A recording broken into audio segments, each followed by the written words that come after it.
Not only do you pay back the money, oh yes, they charge interest while studying. Yeah, no, that one hits, eh? It hits because you know what? Wow. You know what happens? South Africa. Let me tell you what happens. You go there, and like now what students are applying for is fees to be frozen and for historical debt to not affect. Ne?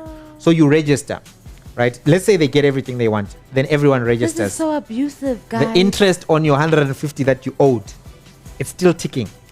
So by the end of the year, you now owe 200,000 from last year. Oh no. Plus now also you owe the fees for this year.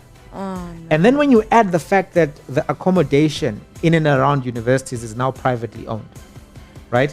What that does is means you now owe tuition. Let's say you're doing an engineering program or science. It's now 45,000 at Wits for a BSc. Just a normal BSc, no frills, not the high-end ones which are difficult to get in. General, 40,000 you owe.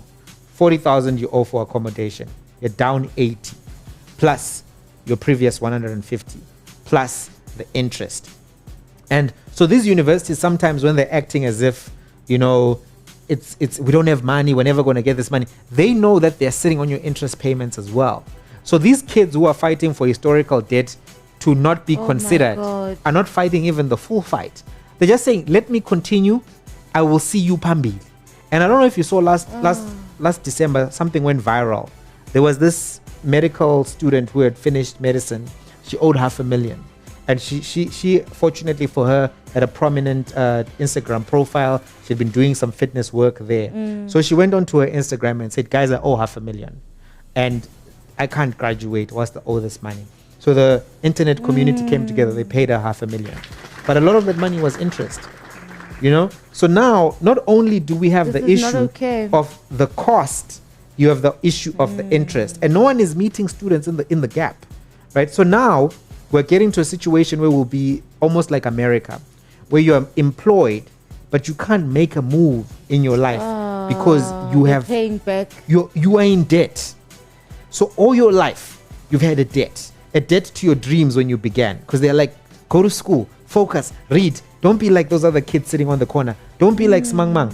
And then when you finish with your distinctions, and you're like, Ma, I've read. I did it. Here are my 7 distinctions. Then they say, okay, then go to university. And at university, you will work harder than you've ever worked. And then you will owe 500,000. So when you come out of the whole system, where you've spent 16 years reading, focused, and if you make a mistake, they'll kill you. That's what the transaction is now for a young black body. Can you imagine? And then we then say to those people, where's Facebook? Where's Instagram? Why haven't you made TikTok? When was I going to have time to do that? I've been under an albatross.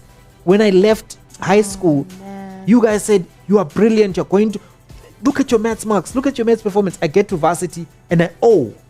I arrive owing. And how do people... You know, people sometimes, they don't appreciate the burden of debt on a person. You know, when you've owed for a while, you don't care anymore. I know. Yes, I know. You've owed. When you've owed for a long time, you can carry the burden. Where they're like, you owe such and such so many thousands. You're like, no, it's fine. It's so long rent is paid. So long as I'm not on the streets, I'll see these people later. But imagine the burden of a student who's never had their own money, now being told, Chief, you owe 80,000. This is abuse. It's abusive. It's abuse. It's traumatic. It's abuse. And then imagine that number keeps emotional adding. Abuse. This person has never earned.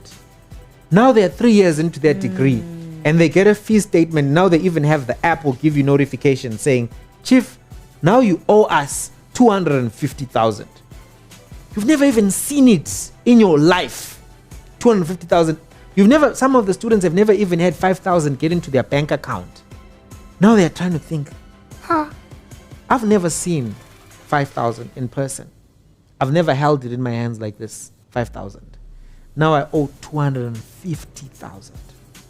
And then we come back to the student and say, why are you not finishing your degree in time? How? Like, do you know the burden I've been carrying? After just being a student, now I've had to carry... So disgusting, man. I don't know if you saw someone was talking on Twitter saying, if you don't finish your degree in time, are you even capable of doing the job. Oh, I think I saw. Yeah, and I was thinking that. this is not cognizant of the reality of students. Yep.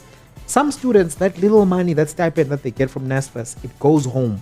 You know, I used to work in SRSC helping students who were excluded. And many times a kid will come and say, look, I was excluded. I was hungry last year. And I was always hungry. I couldn't focus. They say, what happened to your stipend? They're like, Chief, there's 7 of us at home. And my mother's unemployed. I got the stipend went out. Because how can I eat on campus knowing that my little brothers are hungry? Right? And then we come back to that guy. The same guy, by the way, who got 7 distinctions. The same guy who made it into the engineering program, medicine program, whatever. And we say to him, look now, faili. That means you are not made for this. That means this is not for you. That seems to me such a unfair thing to do, and an unfair way to treat students. It really does. And I don't know what are we going to do. Yeah. At least when you're being vocal, I appreciate. So thanks everyone for watching Palm TV's Youth Parliament. Connect with us on social media. Let's continue the conversation. Our Twitter handle is @official Palm TV. Palm like the hand. Kanje. Palm TV, official Palm TV. Thank you so much to Ntsiki Mazwai for blessing us with your presence. And hopefully we can continue these conversations on all of the platforms and see some progress. Remember, if you want to get in touch with us, you can also send your WhatsApp videos to 067 264 7806.